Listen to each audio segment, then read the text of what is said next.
eh, compartir pantalla. Ustedes me dicen ahorita si ya tengo la pantalla para poderles compartir.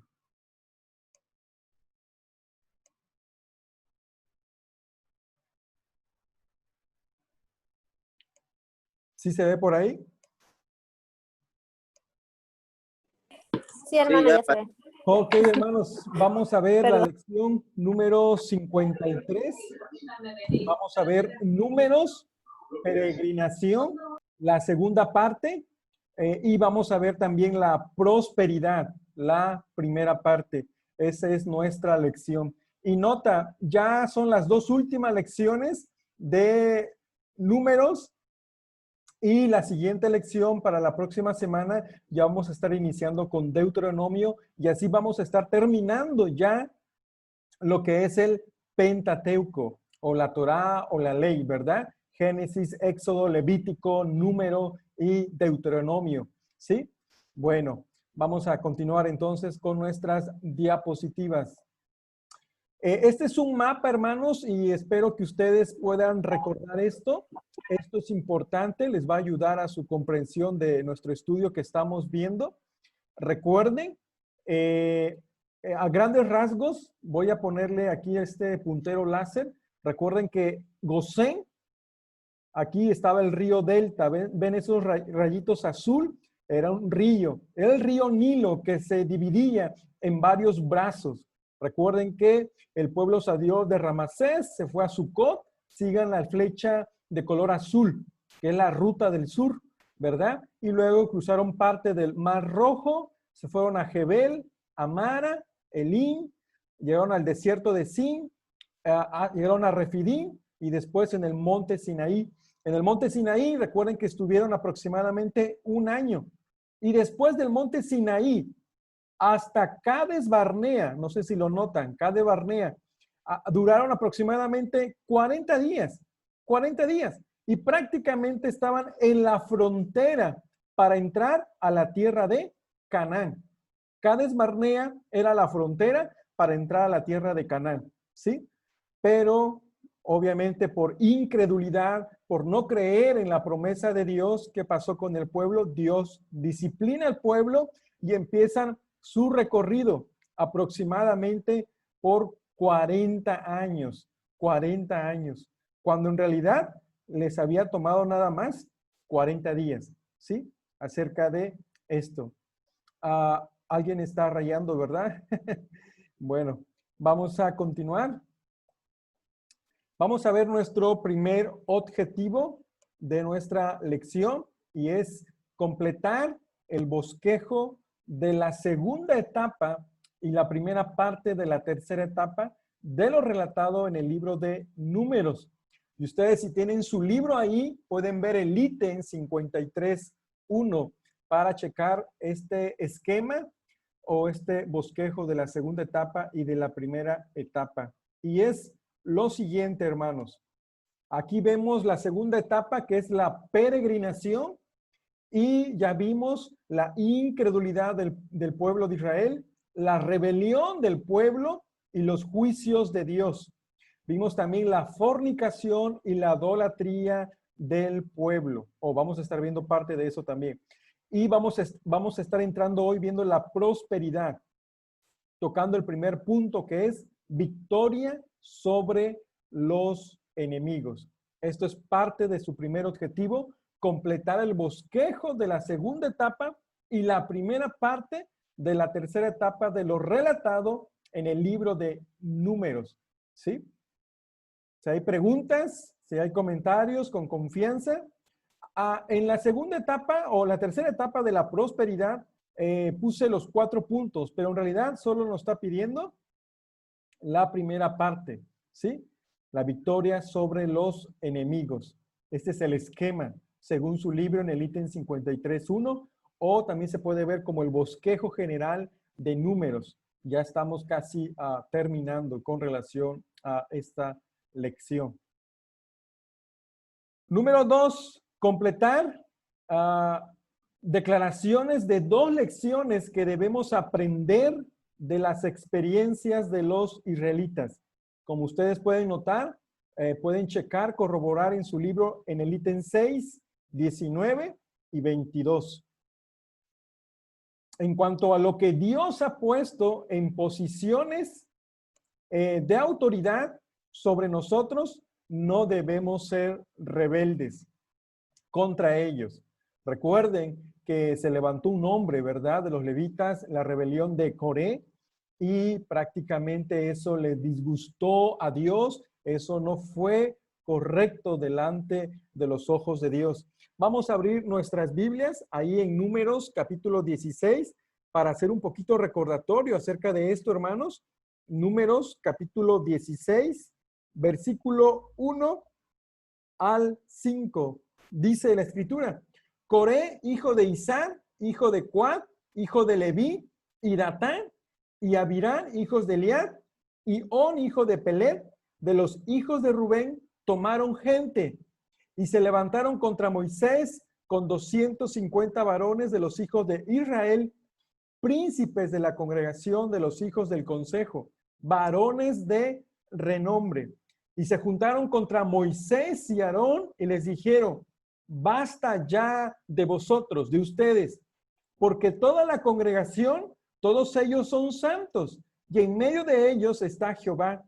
¿Por qué pues os levantáis vosotros sobre la congregación de Jehová?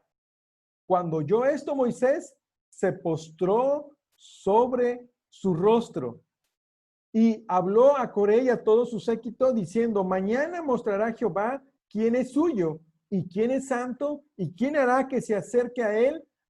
Al que él escogiere, él lo acercará así. Y noten el versículo 31 al 33. 31 al 33 dice: y aconteció que cuando cesó él de hablar todas estas palabras, se abrió la tierra que estaba debajo de ellos.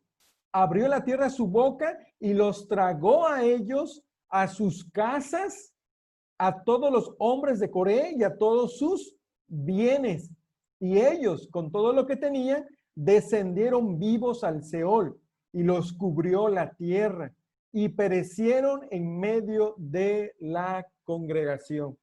Triste, lamentable circunstancia que pasaron esos hombres por su rebelión en contra de la autoridad que Dios había puesto sobre ellos. ¿Sobre quiénes? Sobre Israel. ¿Quiénes eran los líderes? Bueno, sabemos que fue Moisés, el principal, ¿verdad? Y también Aarón. Ellos se rebelaron en contra de la autoridad que Dios había establecido.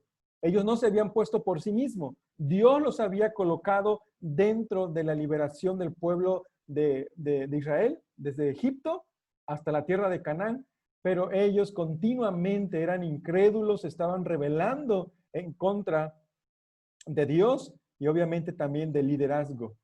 En cuanto a la fornicación y la idolatría, la escritura nos enseña que nosotros debemos huir de ellas.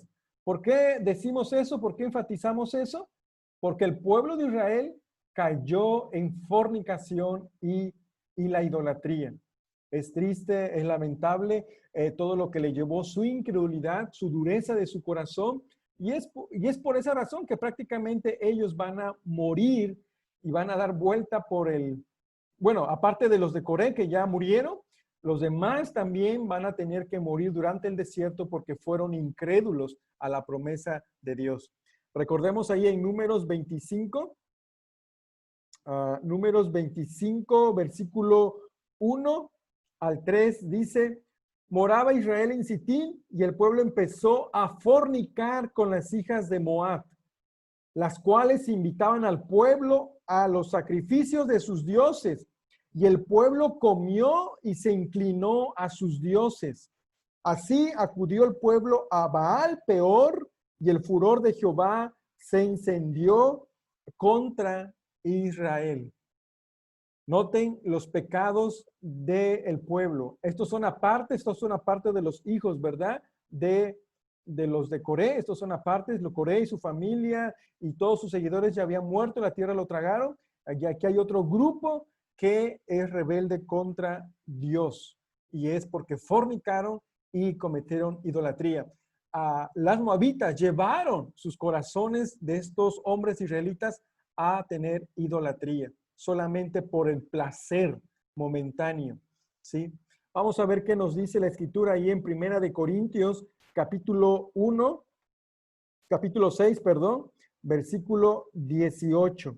Esta es una verdad que debemos de estar recordando y aquí empieza como aplicaciones, ¿verdad?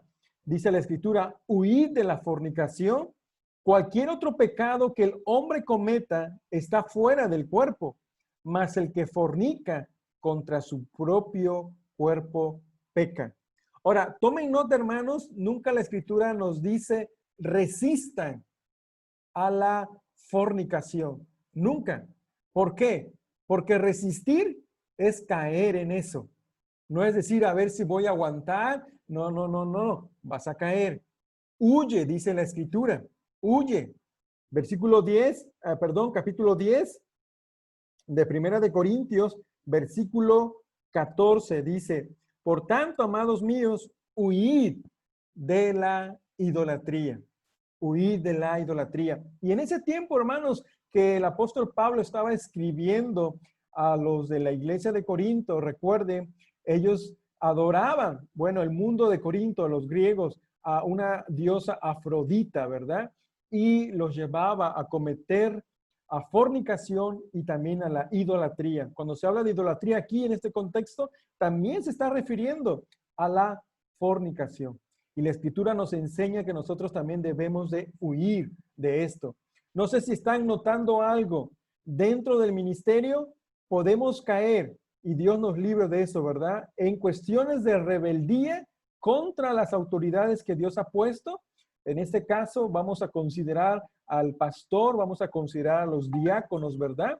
Y también uno puede ser propenso, si no cuida, si no huye, con cuestiones de la fornicación y la idolatría.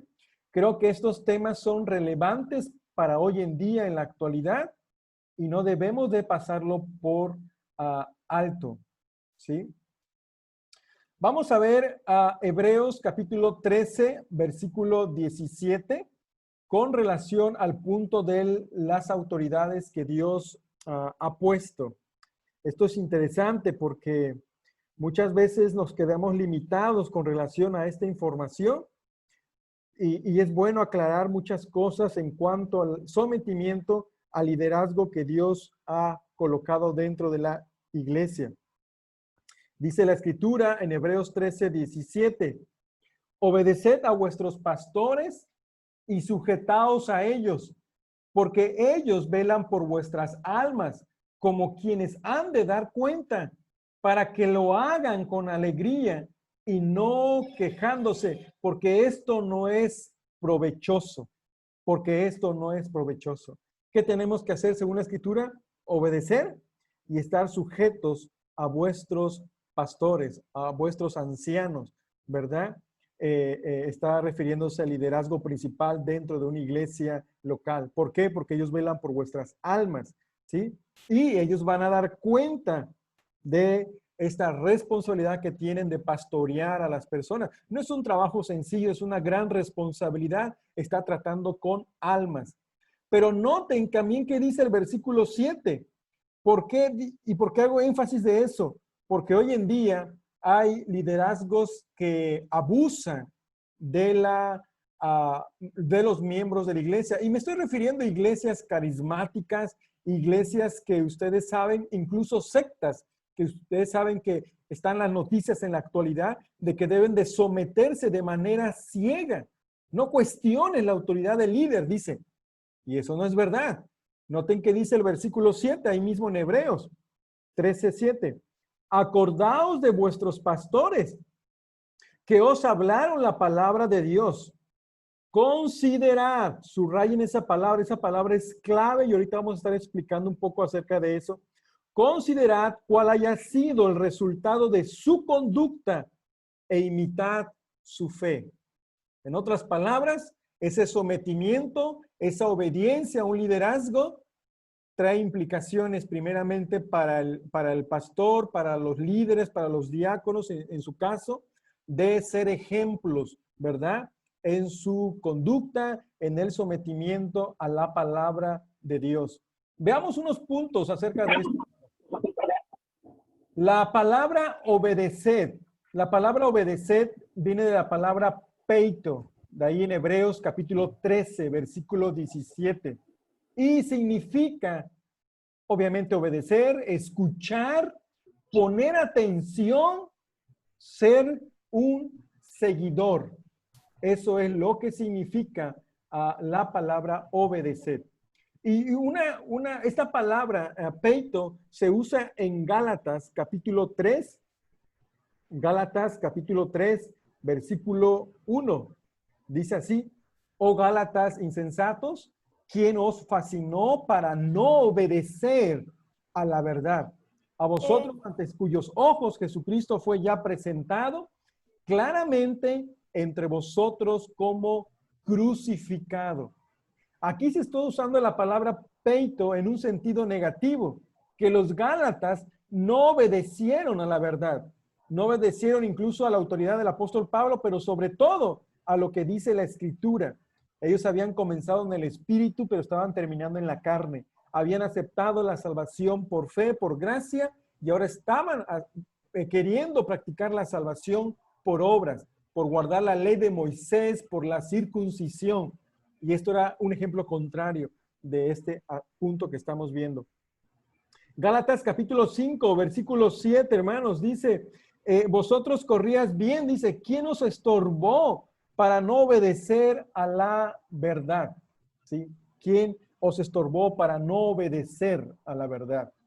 Entonces, ¿qué tan importante es obedecer a los pastores, a los líderes que Dios nos ha delegado, que ha delegado dentro de una iglesia local? ¿Sí? También debemos estar sujetos a ellos. La palabra sujetaos, ahí en Hebreos 13, 17, es la palabra jupeiko. Y esto es interesante y esto, bueno, para los que les gusta un poquito de investigación en cuanto a esto se le conoce como hapas legomena. ¿Qué significa eso? Esto en los idiomas originales, en griego, es la única vez que existe esa palabra en el Nuevo Testamento. A eso se refiere con hapax legomenas, sujetados. Es la única ocasión que se usa esa palabra, jupeiko, en este pasaje de Hebreos 13, 17. Y significa reconocer la autoridad significa someterse, significa ceder, ¿sí? No sé si se está entendiendo, eso es lo que quiere decir a sujetaos, ¿sí? Y otra palabra es la palabra considerar, es de Hebreos capítulo 13, versículo 7, donde dice considerar por relación a los pastores. Y es la palabra anateoreo, significa observar detenidamente, ver o examinar con cuidado, reflexionar sobre, pensar en. En otras palabras, nos vamos a someter a liderazgo siempre y cuando vamos a considerar la conducta de los líderes, del pastor, de los diáconos, vamos a poner más ejemplos prácticos de los coordinadores, de los líderes dentro de la iglesia. Si nosotros queremos someternos bajo su autoridad, es necesario considerar su conducta, su comportamiento, cómo están haciendo, cómo viven la palabra de Dios, cómo viven con su familia dentro de la obra, todo esto. Yo sé que esto es algo muy serio y es un compromiso, ¿verdad? Que esto implica, pero es necesario para no hacerlo de manera ciega. En la obediencia, la sujeción, tenemos que considerar, dice la Escritura. Y otra palabra importante ahí en Hebreos 13:7 es imitar. Mimeomai, es seguir su ejemplo, tomar como modelo. Cuando hemos considerado ya al liderazgo, ahora sí, es bueno, es correcto, es de acuerdo a la Escritura, vamos a imitarlo, vamos a seguir su ejemplo, vamos a tomar eso como modelo, ¿sí? Y para eso quiero que veamos 2 de Tesalonicenses, capítulo 3, versículo 7, y dice la Escritura así: porque vosotros mismos sabéis de qué manera debéis imitarnos, pues nosotros no anduvimos desordenadamente entre vosotros. Este es el apóstol Pablo, ¿verdad? Hablando a la iglesia de Tesalónica. Se está poniendo como ejemplo y para que lo imiten. Noten el versículo 9. Porque no porque tuviésemos derecho, sino por daros nosotros mismos un ejemplo para que nos imitaseis, ¿sí? Ahora noten tercera de Juan, en la epístola, tercera de Juan, capítulo 3, versículo 11, y dice la escritura de la siguiente manera. Juan, capítulo 3, tercera de Juan, capítulo 3, versículo 11. ¿Alguien lo tiene? Mientras me ayuda, si lo tiene, ¿me puede ayudar? No sé si me equivoqué acá.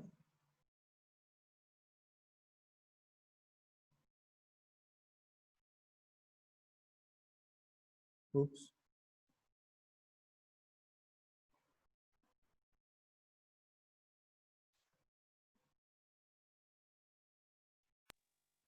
¿Es San Juan o tercera de Juan, papá? Tercera de Juan, capítulo 3, versículo 11. Nomás trae un capítulo. Perdón, es correcto. Tercera de Juan, versículo 11. Es tercera de Juan. Me equivoqué aquí con mi cita, gracias. Dice, tercera de Juan 11. Amado, no imitéis lo malo, sino lo bueno. El que hace lo bueno es de Dios, pero el que hace lo malo no ha visto a Dios. No ha visto a Dios. Amados, no imitéis lo malo, sino lo bueno. El que hace lo bueno es de Dios, pero el que hace lo malo no ha visto a Dios. Todo esto, hermanos, hemos enfatizado con relación a lo que pasó Coré, con relación al sometimiento o la obediencia a la autoridad de Moisés. ¿Se dan cuenta que qué tan importante es obedecer a nuestros liderazgos dentro de la iglesia?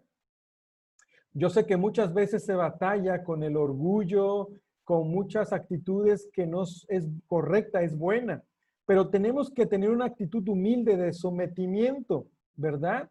Más si Dios los ha colocado y muchas veces Dios lo aprueba a través de su iglesia, lo sabemos muy bien.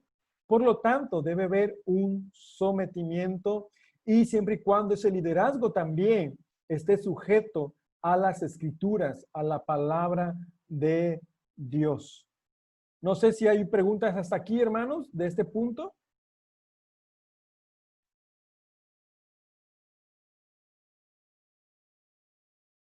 ¿Están ahí? Sí, hermano, estamos aquí, pero está bien. ¿No hay problemas con relación al Zoom o se ve borroso? Hermano. Sí, bueno, Ok, hermano Juan, primero a ver. No, ya. A ver, hermano Juan.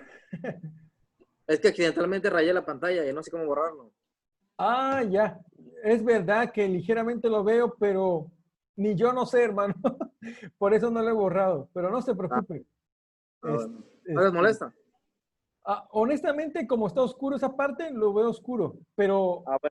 pero ahorita a ver si luego Hermano, creo que ahí en tu teléfono aparece un dibujito de un lápiz. Ajá. Creo que ahí es donde le dio. A ver si aparece un borrador y a ver si lo puede borrar. Ya. ¿Se está borrando? Sí, creo que ya está borrando. Creo. Ya. Ahí va. Ok, hermano Antonio, con confianza. Creo que ya, ¿verdad? sí, solamente le iba a preguntar el ítem que era de 53.6, ¿no? 53.6, ¿de qué, hermano? ¿Qué ítem van? Ok, déjeme regresar un poquito.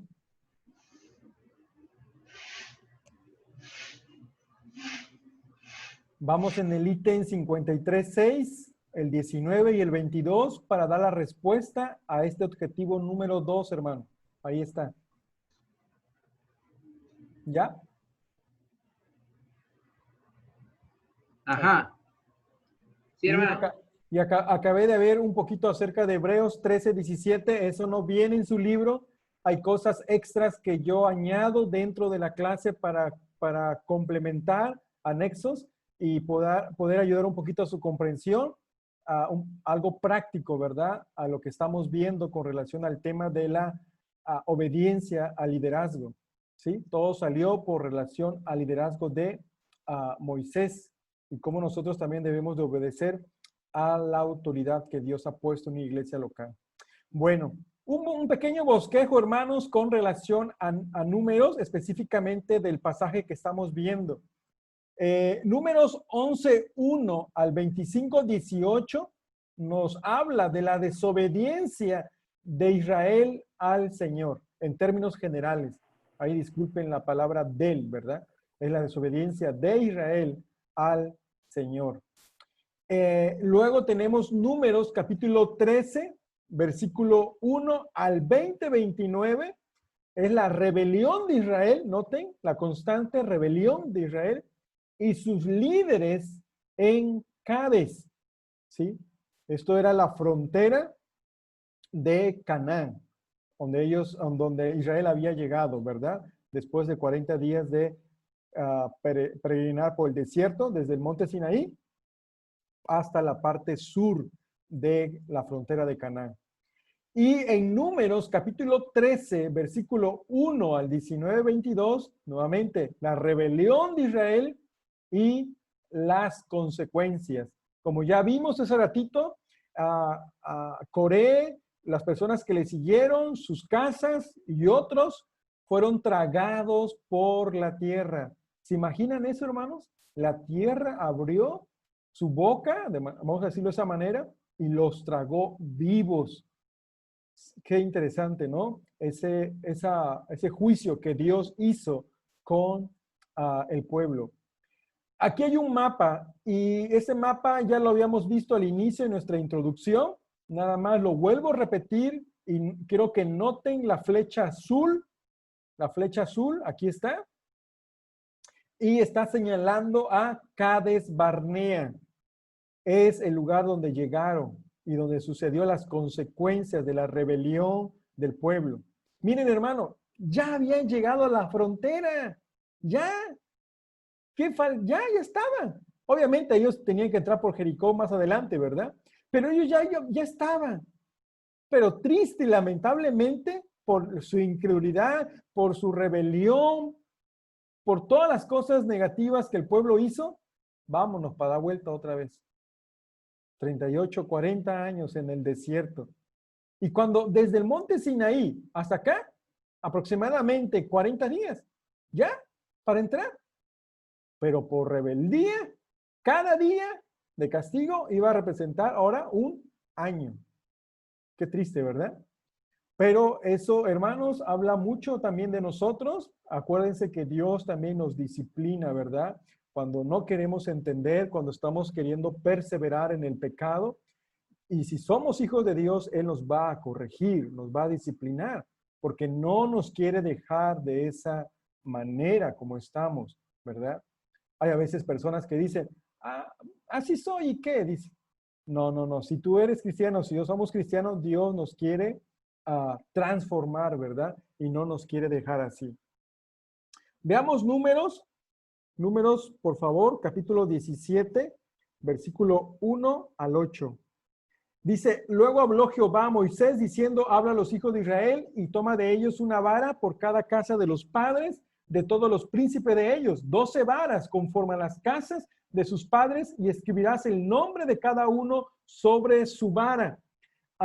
Y escribirás el nombre de Aarón sobre la vara de Leví, porque cada jefe de familia de sus padres tendrá una vara, y las pondrás en el tabernáculo de reunión delante del testimonio donde yo me manifestaré a vosotros. Y florecerá la vara del varón que yo escoja, y haré cesar de delante de mí las quejas de los hijos de Israel con que murmuran contra vosotros. Y Moisés habló a los hijos de Israel y todos los príncipes de ellos le dieron varas. Cada príncipe por las casas de sus padres, una vara en total, 12 varas, y la vara de Aarón estaba entre las varas de ellos. Esto para corroborar a quién Dios había escogido. Y ellos ya sabían que Dios había escogido a la tribu de Leví. Ya lo habíamos visto anteriormente. Pero ellos estaban revelando. Ahora también querer tomar autoridad.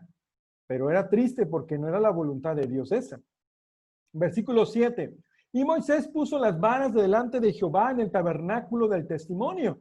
Y aconteció que el día siguiente vino Moisés al tabernáculo del testimonio, y aquí que la vara de Aarón de la casa de Leví había reverdecido y echado flores y arrojado renuevos y producido almendras. ¿Qué significaba esto? Bueno, la prueba, la vara reverdeció de que Aarón y sus descendientes eran los escogidos de Dios para ejercer el sacerdocio. ¿Sí? Eso fue una forma de evidenciar nuevamente el liderazgo que Dios le había dado a Aarón y a su descendencia, ¿verdad? Para el sacerdocio. ¿Sí? Reverdeció su vara. Números, capítulo 20, versículo 3 y 4. Recuerden, solamente estamos tomando pasajes principales porque todo el pasaje no podemos cubrirlo. Recuerden que estamos viendo síntesis solamente del Nuevo Testamento. 23 y 4. Y habló el pueblo contra Moisés diciendo: ojalá hubiéramos muerto cuando perecieron nuestros hermanos delante de Jehová. ¿Por qué hiciste venir a la congregación de Jehová a este desierto para que muramos aquí nosotros y nuestras bestias? Dice. Nuevamente se vuelve a quejar el pueblo. Noten el versículo 21, versículo 5. Y habló el pueblo contra Dios y contra Moisés. ¿Por qué nos hiciste subir de Egipto para que muramos en este desierto? Pues no hay pan ni agua, y nuestra alma tiene fastidio de este pan tan liviano. Oyes, qué gravedad están expresando estos hombres, estas personas, este pueblo. El pan tan liviano era el maná. Era comida del cielo. Según el salmista, eran comida de ángeles. Y estos ingratos ya estaban fastidiados según de este maná. Pues no hay ni pan ni agua y nuestra alma tiene fastidio de este pan tan liviano. Hermanos, que nunca caigamos en quejas en cuanto a la palabra de Dios. Porque esto puede ser una aplicación a eso. El quejarse y decir, estoy fastidiado de lo mismo, porque no es nuestra palabra, es la palabra de Dios. ¿Sí? Acuérdense, Jesús dijo, no solo de pan vivirá el hombre, sino de toda palabra que sale de la boca de Dios. La Biblia, o como dicen alguien por ahí, ahorita me acordé, ¿verdad? Pura Biblia, puro culto, dicen por ahí, ¿no? Hermanos, jamás caigamos en esa expresión. Eso es porque tu alma está fastidiada. Pero no entiendo, si una persona que ha sido regenerada, ha nacido de nuevo, tiene hambre de las cosas de Dios, tiene hambre espiritualmente, ¿por qué deberíamos actuar de esa manera? No, Dios nos libre por hacer eso, ¿verdad? Los israelitas nuevamente vuelven a murmurar contra Dios. ¿Sí? Veamos otro ejemplo ahí en Números capítulo 20, versículos 7 al 12. Y habló Jehová a Moisés diciendo, toma la vara y reúne la congregación, tú y Aarón, tu hermano, y hablad a la peña a vista de ellos. Y ella dará su agua y le sacarás aguas de la peña y darás de beber a la congregación y a sus bestias. Entonces, tomen nota de eso, tomó la vara de delante de Jehová como él le mandó y reunieron a Moisés y a Aarón y a la congregación delante de la peña y les dijo, oíd ahora rebeldes. Hasta Moisés le estaba afectando las quejas del pueblo. ¿Os ¿hemos de hacer salir aguas de esta peña? Entonces alzó Moisés su mano y golpeó la peña con su vara 2 veces. ¿Qué le había dicho el Señor? ¿Qué le había dicho el Señor? En el versículo 8. Toma la vara y reúne la congregación, tú y Aarón, tu hermano, y hablad a la peña, ¿verdad? Dijo, habla a la peña. ¿Pero qué estaba haciendo Moisés? Entonces, verso 11, alzó Moisés su mano y golpeó la peña con su vara 2 veces y salieron muchas aguas y bebieron la congregación y sus bestias. Dios fue fiel, cumplió lo que había dicho, pero no era la manera como se condujo a Moisés, no era la manera correcta. Fíjense cómo las quejas, cómo la rebeldía, cómo la incredulidad afectó al liderazgo de Moisés, ¿verdad? A Moisés no le fue permitido entrar a la tierra de Canaán por esta actitud, ¿sí? Número 20:12 dice la frase, no creíste en mí. La valoración que el Señor hizo de Moisés es que había dejado de aceptar al Señor según su palabra. No creyó en la palabra que Dios le había dicho. Habla, no golpees. Y así de tratarlo como santo ante el pueblo. No trataron de manera santa a Dios, Moisés, delante del pueblo. Moisés faltó aquí de la misma manera que Israel lo había hecho en Cades hacía 38 años. Aunque hemos dado un tour y no pareció eso, pero desde que ellos llegaron a Cades en 40 días, hasta a esta altura, cuando Moisés golpeó la peña, ya habían pasado 38 años, hermanos. 38 años. Ustedes pueden recordar ahí en Números, capítulo 14, versículo 11, dice, y Jehová dijo a Moisés, ¿hasta cuándo me ha de irritar este pueblo? ¿Hasta cuándo no me creerán con todas las señales que he hecho en medio de ellos? En otras palabras, los 40 años que Moisés trajo a este pueblo durante el desierto, ¿qué creen? Siempre se la pasaron quejando. Siempre fueron rebeldes. Y no debería haber queja porque Dios le estaba proveyendo pan del cielo. Les proveyó agua.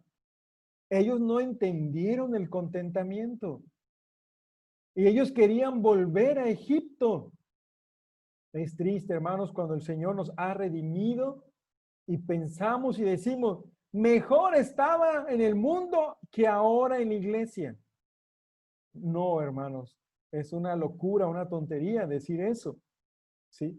Yo no dudo que en el cristianismo pasamos momentos difíciles, pruebas, hay problemas, circunstancias adversas, pero eso no debería ser la razón para hablar esa frase.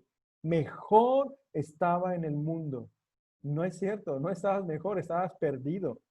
¿Sí? Y si murieras, tu condenación iba a ser segura. Estamos mejor en el Señor.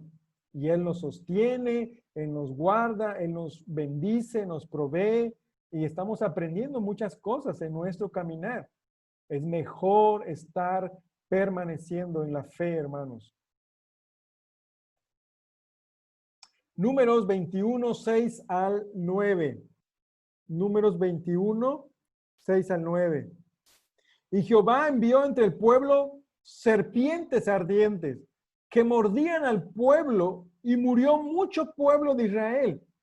Es una forma de disciplina, ¿verdad? Entonces el pueblo vino a Moisés y dijo, hemos pecado. Ahora sí, cuando sienten lo duro y lo tupido, ¿verdad? Vienen pronto a Jehová. Hemos pecado por haber hablado contra Jehová y contra ti. Ruega a Jehová que quite de nosotros estas serpientes. Y Moisés oró al pueblo, oró por el pueblo.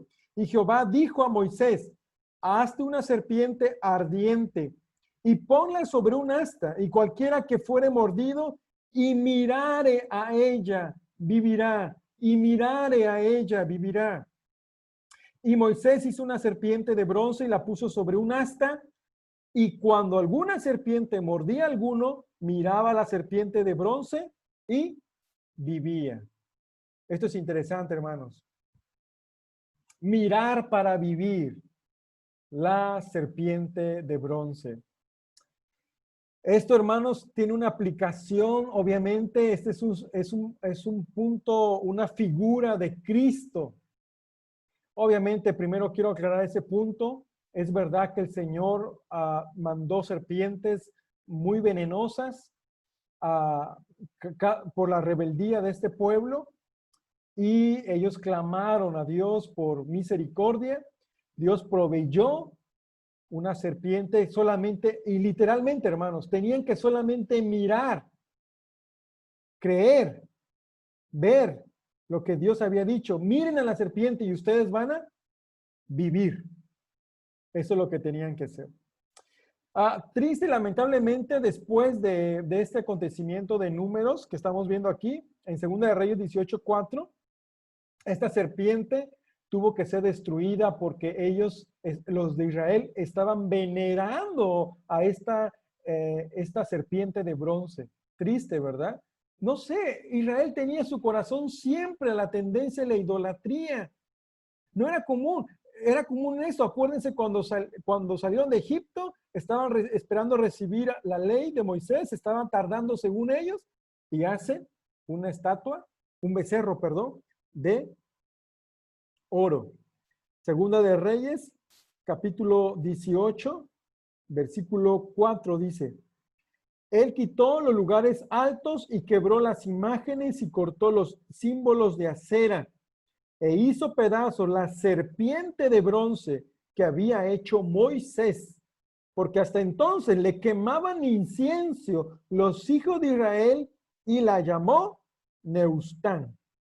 Neustán. Esto es cosa de bronce, ¿sí? ¿Quién fue? Bueno, según el versículo 1 dice: en el tercer año de Oseas, hijo de Elá, rey de Israel, comenzó a reinar Ezequías, hijo de Acaz, rey de Judá. Rey de Judá. En el 21:9, una serpiente de bronce. El necesitado debía fijar la mirada sobre esta serpiente. Una acción concreta de la voluntad si quería ser sanado y vivir. El uso tipológico de este incidente se encuentra en Juan y en Isaías y en Marcos, y se está refiriendo, es una figura de la persona de Cristo. Juan capítulo 3, versículo 14 dice: y Jesús dijo estas palabras, hermano: y como Moisés levantó la serpiente en el desierto, así es necesario que el Hijo del Hombre sea levantado. ¿Sí? El Hijo del Hombre sea levantado. Está hablando acerca de la crucifixión, de la muerte de Cristo. Y no sé si están entendiendo. También de igual manera, hermano, tenemos que, el hombre, el inconverso, el pecador, tiene que mirar la cruz para ser salvo.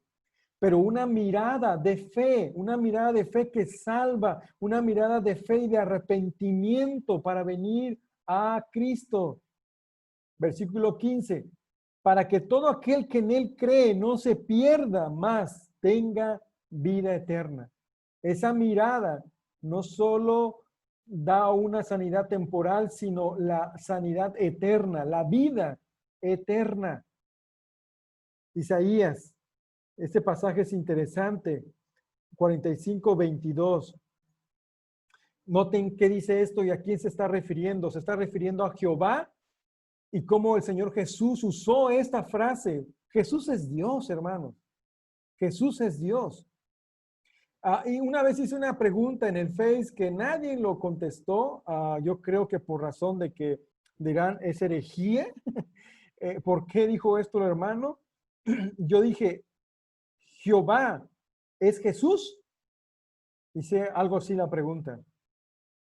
A veces es difícil querer aceptar, admitirlo, porque nosotros creemos en un solo Dios en tres personas, ¿verdad? El Padre, el Hijo, el Espíritu Santo. Y muchas veces relacionamos Jehová con el Padre, y es correcto. Pero recuerden que la palabra Jehová originalmente era el tetragramatrón, YHWH. no se puede leer, ¿verdad? Se le agregaron consonantes. En otras palabras, Jehová es el que existe por sí mismo, es el eterno. Por lo tanto, en un sentido, sí se puede decir Jehová es Jesús. Jesús es Jehová. No hay ningún problema.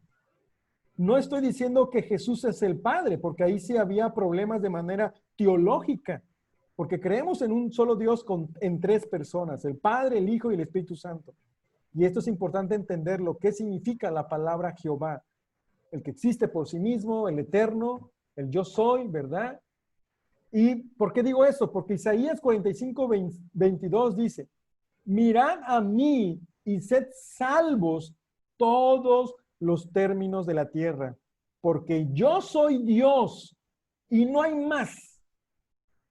Oye, ¿a quién se estaba refiriendo? A Dios, a Jehová. ¿Y por qué Jesús en Juan 13:14 lo toma?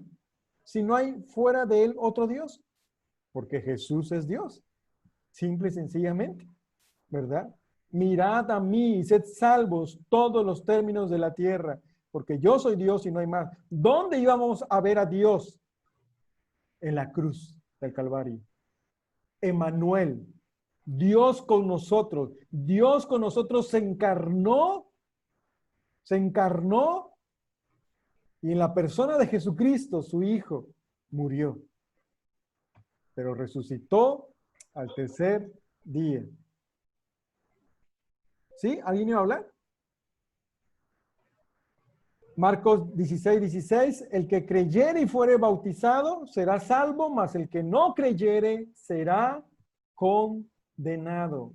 Será condenado. ¿Sí? Bien, hermanos. No sé si hay una pregunta hasta aquí, con confianza.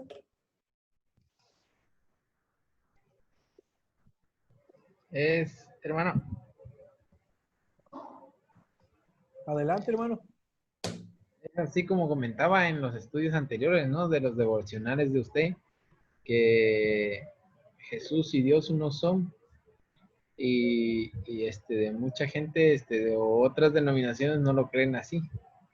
Es como ahora sí es como el devocional, que mandaron, ¿no? Donde los escribas, trataban de hacerle caer a Jesús, porque él decía que, él dice, el Padre y yo uno somos, decía, pero, pero pues él desde el principio vino aclarando la verdad, lo que es. Y lo hemos estado viendo en los estudios, lo hemos estado viendo en los pequeños mensajes que mandan dentro del grupo, en los devocionales para la familia. Y yo creo que más claro que el agua no está, pues. Así es, Jesús es Dios. Así es. Esta es una declaración de Charles Spurgeon. Es el príncipe de los predicadores. Ya conocían a Charles Spurgeon, si no, aquí se los presento. Él en una ocasión predicó y hizo recordatorio de cuando era jovencito y cómo aceptó a Cristo y cómo un predicador de laico se paró porque no estaba el pastor principal y predicó Isaías, el pasaje que habíamos leído. Y desde ese momento se inició la conversión de Charles Spurgeon. Dice, el ministro subió al púlpito y al igual que acabo de hacerlo yo, leyó este texto. Mirad a mí y sed salvos todos los términos de la tierra, porque yo soy Dios y no hay más. Yo miré al instante y la gracia de la fe me fue otorgada allí. Y ahora creo que puedo afirmar verdaderamente, desde que vi por fe el torrente que es alimentado por sus heridas sangrantes, el amor redentor ha sido mi tema y lo será hasta que muera. Dios usó, hermanos, a este predicador laico, el que estaba en el tiempo de Spurgeon escuchando cuando él entró a esta capilla, y predicó acerca del pasaje de Isaías. ¿sí? Y dice desde ese momento la gracia. Y aquí en esos breves palabras de Spurgeon tiene mucho sentido teológico. Por ejemplo, yo miré al instante y la gracia. La palabra gracia es el favor inmerecido que Dios da. De la fe, dice. Él entendía, Charles Spurgeon, que la fe que nosotros depositamos en Él no es nuestra, es Dios aún el que Él nos las otorga, es el que nos las da. Eso tiene base bíblica en Efesios capítulo 2, verso 8, 9, ¿verdad? Por gracia sois salvos por medio de la fe, y esto no de vosotros, pues es don de Dios, ¿sí? La gracia, la fe, esa es la fe que salva. Y ahora creo y puedo afirmar verdaderamente, dice Spurgeon, desde que vi por fe el torrente. ¿Cuál torrente? Un torrente es un río, ¿verdad? Pero que es alimentado por sus heridas sangrantes, o sea, el derramamiento de sangre. Aquí está mucho contenido teológico, muchas verdades que Spurgeon está diciendo. Acuérdense que ya vimos en Éxodo, ¿verdad? Sin derramamiento de sangre no había la expiación. De igual manera, sin derramamiento de sangre no había el perdón de los pecados. Era necesario la crucifixión, la muerte de Jesucristo. Sus heridas sangrantes, habla, dice, el amor redentor. La palabra redentor viene de la palabra redimir, comprar en el mercado, sacar y dar libertad. Eso es lo que significa la palabra redención. Cristo nos redimió, nos compró con su sangre, nos quitó del mundo y nos dio libertad. El amor redentor ha sido mi tema, dice Spurgeon, y lo será hasta que muera. En otras palabras, su propósito de Spurgeon es predicar a Cristo crucificado, sepultado y resucitado, que es la esencia del evangelio, ¿sí? Qué interesante, la verdad, cuando nosotros entendemos verdades bíblicas, verdades teológicas, que está obviamente en la palabra de Dios. Y el príncipe de los predicadores, Spurgeon, conocía correctamente estas verdades. Aquí podemos ver a Moisés, es una figura que le están señalando que tenían que mirar a la serpiente de bronce, ¿sí? ¿Lo observan? También podemos ver aquí otra imagen. Serpiente de bronce, dice Números 21, 4 al 9. Relata la historia de las amargas quejas en contra de Dios y de Moisés por los israelitas que provocaron el castigo del Señor. Serpientes ardientes. Y se cree, hermanos, que esas serpientes ardientes era un dolor insoportable y por eso el nombre, serpientes ardientes. Un dolor tremendo cuando estos animales venenosos mordían. Fueron enviados entre ellos que los mordieron y causaron la muerte de muchos. Cuando los israelitas se arrepintieron, Moisés oró al Señor para que fueran librados. El Señor le dio a Moisés instrucciones de hacer una serpiente de bronce levantada en un palo. Todo israelita que fuera mordido tan solo tenía que mirar a la serpiente de bronce para vivir. Jesús dijo, y como Moisés levantó la serpiente en el desierto, así es necesario que el Hijo del Hombre sea levantado, para que todo aquel que en él cree no se pierda, mas tenga vida eterna. ¿Sí?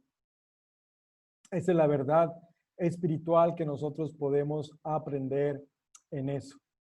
Esa es otra imagen igual, similar. Obviamente los artistas en cuanto a estos dibujos batallan en cómo poner la serpiente, ¿verdad? Lo hemos visto enrollado, lo hemos visto de manera vertical y ahora está de manera horizontal, ¿sí? Pero el punto aquí eran que tenían que hacer una serpiente de bronce y mirar para ser sanados. Números capítulo 31, verso 15 y 16, hermanos. Vamos a leer esto, por favor. Números 31, versículo 15. Hermano, ¿Sí? hermano, viendo acerca de ese tema de de lo que estamos hablando, tiene el número 40, tiene algún simbolismo dentro del contexto de lo que se está hablando. Sí, hermano, hemos afirmado que la serpiente de bronce era una figura de lo que Cristo iba a hacer en la cruz del Calvario. Ok, sí, sí, porque se menciona el número 40, ¿no? Dentro, fueron 40 años Ajá. que anduvieron en el desierto, lo mismo que fueron 40, igual 40 días que fue el diluvio.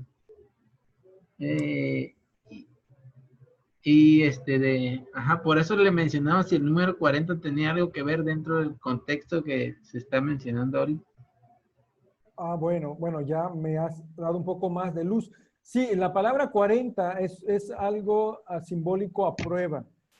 Moisés también tuvo, es interesante, 40 años en el reinado, 40 años en el desierto y otros 40 años en el ministerio, ¿verdad? Jesús fue tentado en el desierto, 40 días y 40 noches. El número 40 lo podemos ver en la Biblia y significa pruebas, ¿sí? Ok, hermano. Números 31, 15 y 16 dice, y les dijo Moisés, ¿por qué habéis dejado con vida a todas las mujeres? Y aquí, por consejo de Balaam, ellas fueron a causa de que los hijos de Israel prevaricasen contra Jehová, en lo tocante a Baal peor, por lo que hubo mortandad en la congregación de Jehová. Esto era con relación a lo que había hecho Balaam. Bueno, Balac, un rey moabita, acuérdense que quería maldecir al pueblo y usó mismo un profeta, ¿verdad? De Israel, que era Balaam, para que maldijera al pueblo. Pero el Señor se lo impidió. Acuérdense que él iba y un asna se le atravesó, perdón, un ángel. Y el asna veía al ángel y no quería pasar. Y Balaam azotó a su bestia. Y el asna habló, ¿no? Pero después Balaam no se conformó y buscó maneras. Y una de las maneras que lo hizo fue a través de la seducción. ¿Qué tan fuerte es el poder de la seducción? ¿No? En ese caso de la fornicación con las mujeres moabitas. ¿Sí? Y por eso Apocalipsis capítulo 2, versículo 14, habla algo al respecto. Pero tengo unas pocas cosas contra ti, que tienes ahí a los que retienen la doctrina de Balaam, que enseña a Balac a poner tropiezo ante los hijos de Israel, a comer de cosas sacrificadas a los ídolos y a cometer fornicación. ¿Sí? Esto es con la iglesia de Pérgamo. Para los que me están siguiendo o si han visto mis devocionales, he hablado un poquito acerca de eso, ¿verdad? Y expliqué acerca de eso. Bueno, Balaam al fin consiguió lo que deseaba al aconsejar a Balac a que debilitase a los israelitas por la seducción de las mujeres moabitas y por invitarles a participar en sus fiestas idolatras. ¿Sí? Números capítulo 25, versículo 1 al 4 dice, moraba Israel en Sitín y el pueblo empezó a fornicar con las hijas de Moab, las cuales invitaban al pueblo a los sacrificios de sus dioses, y el pueblo comió y se inclinó a sus dioses. Así acudió el pueblo a Baal peor, y el furor de Jehová se encendió. Y Jehová dijo a Moisés, toma a todos los príncipes del pueblo y ahórcalos ante Jehová delante del sol, y el ardor de la ira de Jehová se apartará. Muchas cosas cometió el pueblo de Israel, ¿verdad? Muchas cosas cometieron. Nuevamente aquí hay un mapa. Este mapa, recuerden, para que ubicarlos un poquito. Hermano, Sí, hermano. Balaam era profeta de Israel.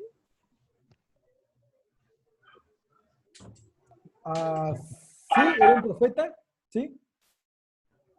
Sí, era un profeta. Por eso, pero era de alguna tribu de Israel o era de otra nación. Porque él podía tener contacto con Dios. Dios hablaba en persona con él, así como se entiende, ¿no? Cuando Balac le pide que maldiga a Israel 2, 3 veces, él, ¿Sí? él le dice que no puede, porque Dios le dice que no. Incluso Jehová le dice, síguelos, ve con ellos, pero vas a decir lo que yo te diga. Entonces, yo pregunto ahí, de Balaam era del pueblo de Israel, ¿pertenecía a alguna tribu? Esa es mi pregunta. Buena pregunta. Yo dije, es cierto, yo dije que Balaam era un profeta, ¿verdad? Eso es correcto. Si añadí de Israel, es interesante la pregunta. ¿Realmente era de Israel o era de los moabitas? Eso sería una pregunta, ¿no? La palabra Balaam significa devorador y él era un famoso vidente que fue contratado por Balac. Ojo, fue contratado por Balac, rey moabita, para que maldijera a Israel, ¿sí? Los líderes moabitas fueron con los dones de adivinación en sus manos para invitarlo a ello. Dios no permitió, cierto, que Balaam fuera. Balac envió de nuevo con más príncipes y más honorables que los otros, los cuales enfatizaron las promesas de los dones. Esta vez Dios permitió que fuera. En el camino el ángel de Jehová, como les estaba comentando, se le apareció, pero Balaam no lo vio. Su asna, que sí se dio cuenta, se negaba a seguir la marcha, por lo cual Balaam la maltrató, de lo que estábamos hablando hace rato. Y en Números 22, 1 al 31, algo que resalta, dice, entonces Jehová abrió la boca al asna, que reprendió a su amo. Y luego Dios abrió los ojos de Balaam y vio al ángel, ¿sí? Pero la pregunta en sí, ¿era Balaam un profeta, un vidente de Israel? ¿O era de Moab? Es interesante porque se entiende que era un profeta que Dios estaba permitiendo hasta cierto punto usar, ¿verdad? En primera instancia, no falló, no pudo maldecirlo. Y en la segunda, usó la seducción. Déjeme corroborar esto, hermano Juan, y le voy a dar una información más precisa con relación si Balaam era profeta de Israel. ¿Está bien? ¿Y dónde viene que él aconsejó a Balac por medio de la seducción? Porque yo lo leí y no lo encontré. ¿Se puede entender? Él en todo momento dijo que no podía, y hasta el final en el 24, 25 dice, entonces se levantó Balaam y se fue. O sea, no dice que lo aconsejó o que le dijo haz esto. ¿Ya vio Juan, ya vio Números 25, 1 al 4? Sí, ya lo leí. Moraba Israel en Sitín y el pueblo empezó a fornicar con las hijas de Moab, las cuales invitaban al pueblo a los sacrificios a sus dioses, y el pueblo comió y se inclinó a sus dioses. Así acudió el pueblo a Baal Peor. Es importante investigar esa palabra Baal Peor. ¿Quién era Baal Peor? Baal Peor es el rey que había inducido a Balaam a que maldijera al pueblo. Pero esto no lo hizo. Así acudió el pueblo a Baal Peor y el furor de Jehová se encendió contra Israel. Pero ahí digámoslo así, ahí no lo incrimina a Balaam, por así decirlo de alguna manera, ¿no? Pareciera que no a simple vista, pero sí es Balaam que hace implicación de eso. ¿Y por qué Porque incluso en el 24, al final, desde el versículo 24:14, Balaam le dice todo lo que va a pasar a Balac. Le dije todo lo que va a pasar, lo que Dios va a hacer con él. No encontré donde maldiga, y ya, le diga esto. ¿Y ya consideró Apocalipsis 2:14? No, eso no lo había leído. Bueno, Apocalipsis 2:14, si no viene de manera explícita, cheque Apocalipsis 2:14 y fíjese qué dice. Recuerde que eso nos puede ayudar más a dar luz en cuanto a lo que estamos afirmando. Dice, pero tengo unas pocas cosas contra ti, le dice a la iglesia de Pérgamo, había dicho, ¿verdad? Sí, Pérgamo. Cosas contra ti, que tienes ahí a los que retienen la doctrina de Balaam. ¿Cuál era la doctrina de Balaam? ¿Cuál era la enseñanza de Balaam? ¿Cuál era la manera que, aquí usar esa palabra, sedujo al pueblo? Que enseñaba a Balac a poner tropiezo. Él indujo a Balac, incluso ese rey moabita, ¿verdad? A poner tropiezo ante los hijos de Israel. La enseñanza de Balaam. A comer de cosas sacrificadas a los ídolos y a cometer fornicación. Ahí está, hermanos. Podemos deducir de esto y podemos corroborarlo por Números 25, 1 al 4 que leímos ahorita. Y en el, ¿qué dice en el 31, 16 de Números, hermano Juan? Dice, he aquí por consejo de Balaam, ellas fueron causa de que los hijos de Israel prevalicasen contra Jehová en lo tocante a Baal peor, por lo que hubo mortandad en la congregación de Jehová. Ahí está, hermano. Bueno, ya, ahí está. Ahí está la Pero respuesta. la otra pregunta era si Balaam era del pueblo de Israel o de dónde era, pues, porque Dios se le aparecía a él, ¿eh? Esa es una buena pregunta. Tienes razón. Deme chance de considerarlo para investigarlo bien y darle la respuesta más acertada. ¿Está bien? ¿Sí? Sí, está bien. Ok. Voy a considerar, no se me olvida, siempre lo voy a retomar y lo puedo firmar en la siguiente o le puedo enviar pronto un mensaje en cuanto lo corrobore. ¿Está bien? En cuanto a Balaam, si era un profeta de Israel o era extranjero, y Balac estaba usando a este vidente. ¿Está bien? Ok, hermano. Bueno, aquí tenemos otro, ese mapa es de su libro. ¿Y qué sucedió en este lugar? Bueno, ahí tenemos una cita bíblica en verde para recordar un poco acerca de esto. En Números 21, 1 al 3. Dice, cuando el cananeo, el rey de Arat, que habitaba en el Negev, oyó que venía Israel por el camino de Atarí, peleó contra Israel y tomó de él prisioneros. Entonces Israel hizo voto a Jehová y dijo, si en efecto entregares a este pueblo en mi mano, yo destruiré sus ciudades. Y Jehová escuchó la voz de Israel y entregó al cananeo y los destruyó a ellos y a sus ciudades y llamó el nombre de aquel lugar Orma.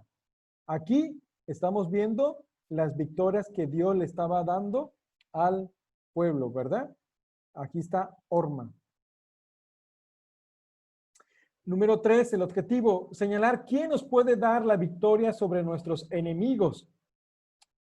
El mundo, la carne y el diablo. Voy a pisarle un poquito más porque sí, la verdad está un poco tarde. Estamos en la primera lección todavía, ¿verdad? Cuando nosotros luchamos contra nuestros enemigos, el mundo, la carne y Satanás, también podemos vencer solamente por el poder de Dios. Hay varias citas. El libro menciona Filipenses 4:13, pero siento que es fuera de contexto. Sí se puede usar como aplicación, pero el contexto de Filipenses 4:13, todo lo puedo en Cristo que me fortalece. El contexto se está refiriendo a lo económico, si ustedes observan Filipenses 4, ¿verdad? Pero podemos tomar, por ejemplo, 2 Timoteo.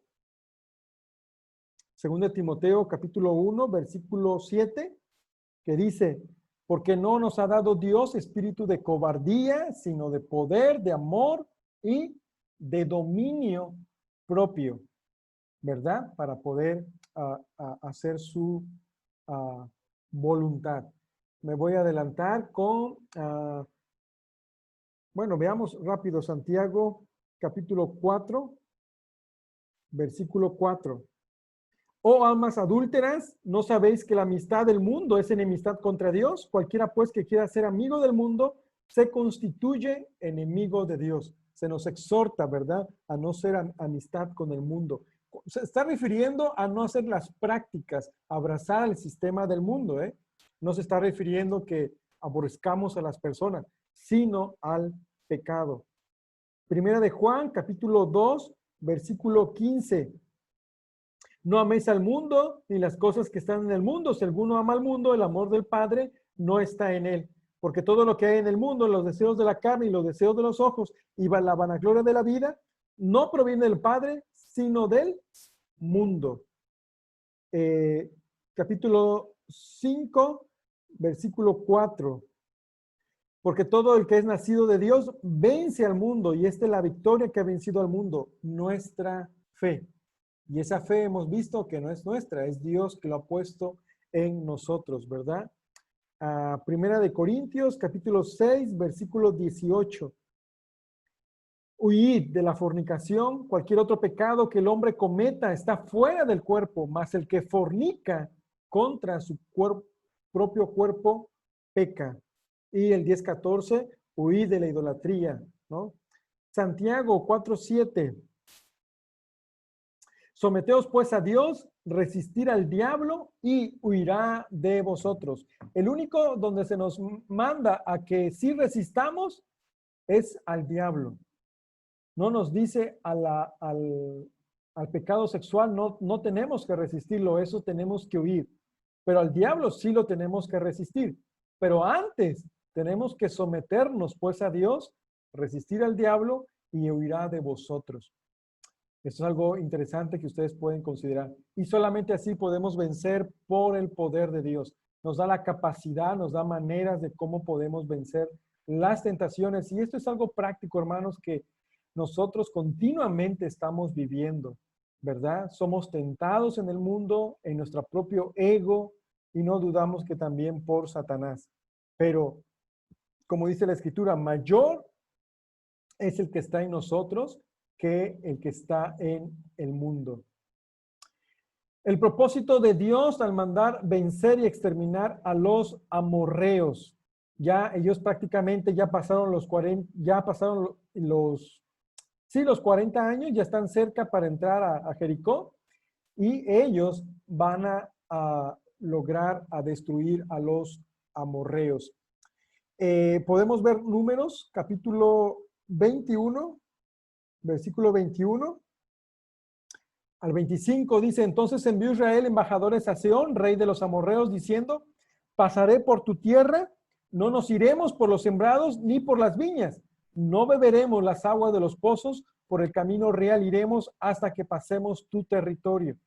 Mas Sehón no dejó pasar a Israel por su territorio, sino que juntó Sehón todo su pueblo y salió contra Israel en el desierto, y vino a Jaasa y peleó contra Israel, y lo hirió a Israel a filo de espada, y tomó su tierra desde Arnón hasta Jaboc, hasta los hijos de Amón, porque la frontera de los hijos de Amón era fuerte. Y tomó Israel todas esas ciudades, y habitó Israel en todas las ciudades del amorreo, en Hesbón y en todas sus aldeas. ¿Por qué pudieron exterminar a estas personas, a los amorreos? Bueno, hay algo que Dios había profetizado en Génesis, capítulo 15, versículo 13. Entonces Jehová dijo a Abraham: ten por cierto que tu descendencia morará en esta tierra ajena, y será esclava allí y será oprimida 400 años. Mas también a la nación a la cual servirán juzgaré yo, y después de esto saldrán con gran riqueza. Y tú vendrás a tus padres en paz, y serás sepultado en buena vejez. Y en la cuarta generación volverán acá, porque aún no ha llegado a su colmo la maldad del amorreo hasta aquí. Es interesante esa frase. No había llegado la maldad del amorreo, su colmo de la maldad del amorreo delante de Dios. Para este tiempo había llegado ya el colmo de la maldad de los amorreos, y Dios permite vencer esta guerra para los israelitas. Desde Génesis 15:3 al 16 podemos verlo. Aquí tenemos un mapa. Hermano, ¿Sí, hermano? entonces todo eso, las rebeliones de Israel, las murmuraciones, ya estaba contemplado desde el principio, ¿no? En este caso específico de los amorreos, sí, se puede ver que incluso Dios estaba cumpliendo ahí, lo que había dicho. Ahí Jehová dice, ¿no? Regresarán hasta la cuarta generación. Ajá. ¿No? Entonces, de alguna manera ya se sabía que el pueblo de Israel no iba a entrar luego a Canaán, iba a tardar cierto Exacto. tiempo. O sea, todo lo que pasó, las rebeliones, como le digo, ya estaba contemplado, ¿no? Dentro de los planes de Dios, ya. Incluso la muerte de Moisés ya se sabía, ¿no? Le dijo que va hasta la edad adulta, pues.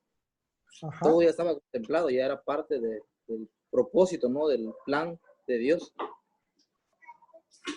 Así es, Dios es soberano y está en control de todo, ¿verdad? Él sabe, por supuesto, todo lo que sucede delante de su pueblo. Otro acontecimiento ahí, tal vez el mapa no lo trae, pero, o sí lo trae, pero aquí un poco ver más claro, los de Basán.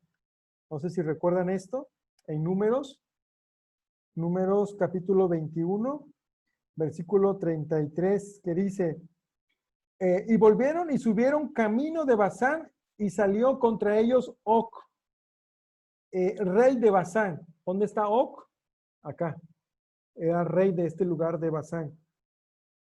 Él y todo su pueblo para pelear en Edrei. ¿Dónde está Edrei? Ahí donde está la banderita, ¿verdad? Edrei. Entonces Jehová dijo a Moisés, no le tengas miedo porque en tu mano lo he entregado a él y a todo a su pueblo y a su tierra, y harás de él como hiciste de Sehón, rey de los amorreos, que habitan en Hesbón. Nuevamente otra victoria, ¿verdad? Los israelitas derrotan a Og, rey de Basán, destruyen sus ciudades y toman su tierra. ¿Sí? Esto es solamente un mapa para poder ubicarnos con relación a eso. Ya estaban prácticamente en Canaán, no sé si se dan cuenta. Nada más que estaban por la parte, sería acá arriba norte, sur, este, oeste, por el oeste, ¿no? En cuanto al lugar de las coordenadas. Aquí podemos ver esto me llama la atención de esta lucha, no sé si lo notaron. Nuevamente vuelven a bajar parte del Canaán al sur para luchar contra quién? Contra los madianitas. Noten Números capítulo 31, versículo 3 y 7. Dice, entonces Moisés habló al pueblo diciendo, armaos algunos de vosotros para la guerra, no fueron todos, y vayan contra Madián y hagan la venganza de Jehová en Madián. Versículo 7. Y pelearon contra Madián como Jehová lo mandó a Moisés y mataron a todo varón. Había algo pendiente aquí y Dios le había ordenado y desde Sitín bajaron hasta Madián para combatir a ellos. La victoria de lo que Dios le estaba dando al pueblo en cuanto a sus enemigos. ¿Sí? Bueno, no sé si hay preguntas hasta aquí. Esto es con relación a nuestra lección. Sé que tenemos poco tiempo, ya nos falta media hora. ¿No hay preguntas, comentarios, hermanos?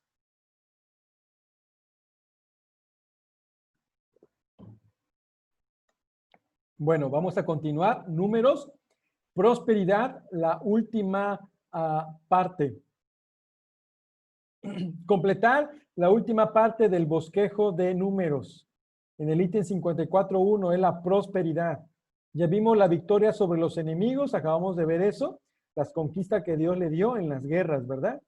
Para la muerte de la vieja generación, 2 tribus y media reciben su herencia y la llegada al río Jordán frente a Jericó. Veamos esto. Bueno, antes que nada, no sé si me adelanté. No. Vamos bien. Números 26, 1 al 51. Este segundo censo, como el primero, fue efectuado hacia más de 38 años. ¿Qué está pasando aquí? Se está volviendo a levantar un segundo censo. No sé si ustedes lo notan ahí en Números 26, 1 al 51. ¿Sí?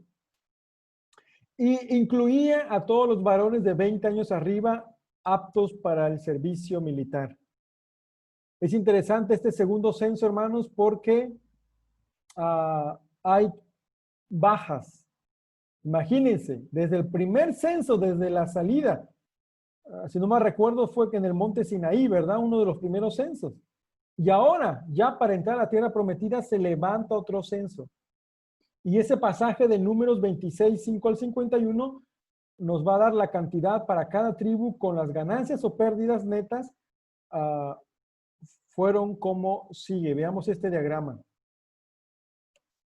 No sé si pueden ubicar este diagrama. ¿Quiénes tuvieron bajas? Rubén. Murieron 2,770 personas de ellos. Cuando en realidad eran ¿cuánto? 43,730. Otros que tuvieron baja fueron Simeón, 37,100. Y noten, bueno, aquí parece medio raro, ¿no? 22,000. Tal vez más adelante, tal vez pudieron haber reproducido más de la tribu, pero al final, al cabo, tuvieron más bajas. ¿Qué más? Efraín tuvo bajas, 8,000. Neftalí tuvo 8,000. Y ustedes pueden corroborarlo allí en números, 26, y aquí están los versículos bíblicos. Y el total de personas que quedaron para este segundo censo fue 601,730. En total de bajas, 1,820 personas. A lo contrario, Judá hubo un crecimiento, 1,900. Isaacar, 9,900. Zabulón, 3,100. Manasés, 20,500. Benjamín, 10,200. Y Dan, 1,700. Y Aser, 11,900. Esto es un cuadro, un esquema para que ustedes puedan ver así rápido las bajas y las pérdidas o ganancias en cuanto a personas para la milicia que se menciona en ese pasaje de número 26.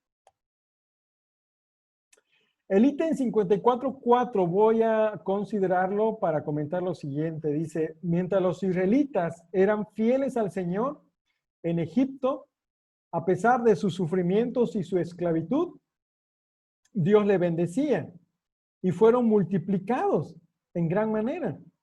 Más tarde, aunque ya no eran esclavos, ellos demostraban incredulidad, rebelión y desobediencia. Dios no les multiplicaba durante ese tiempo.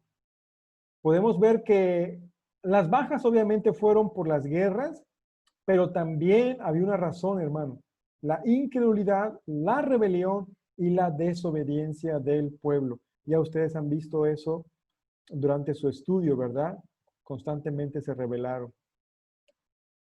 El Señor nos ha librado, esto es como aplicación, de la esclavitud del pecado y del diablo. Pero hay oportunidades cuando en nuestra libertad nosotros también demostramos incredulidad hacia sus promesas o somos desobedientes. Y aquí me llamó la atención lo que nuestro libro comenta como aplicación. Por esto es que a veces nuestras iglesias tampoco no pueden crecer. ¿Cómo ven esa aplicación? ¿Es interesante? ¿Puede haber una relación? Muchas veces por ser incrédulos, por rebelarnos, por desobedecernos, como iglesia local no podemos crecer, nos estancamos. Es necesario, ¿verdad? Siempre también estar a cuentas con el Señor y estar a cuentas con el Señor, vivir una vida consagrada, santa y involucrarnos en la obra, en el servicio también, ¿sí? Sí tiene sentido, tiene aplicación, yo no dudo. Noten a veces por vivir una vida, no dar un buen testimonio, podemos influir en las personas, ¿verdad? Inconversas, de no acercarse a la iglesia. El mundo nos está mirando, somos cartas abiertas delante de ellos. Nos está mirando cómo nos comportamos, cómo actuamos, cómo hablamos. Y a veces dice, así como él, ¿para qué voy a la iglesia? Así como ella, ¿para qué? Por eso creo que sí influye nuestro testimonio, ¿verdad? Yo sé que el que los alcanza es Dios a través de su evangelio, pero también nuestro testimonio cuenta delante de las personas, hermanos.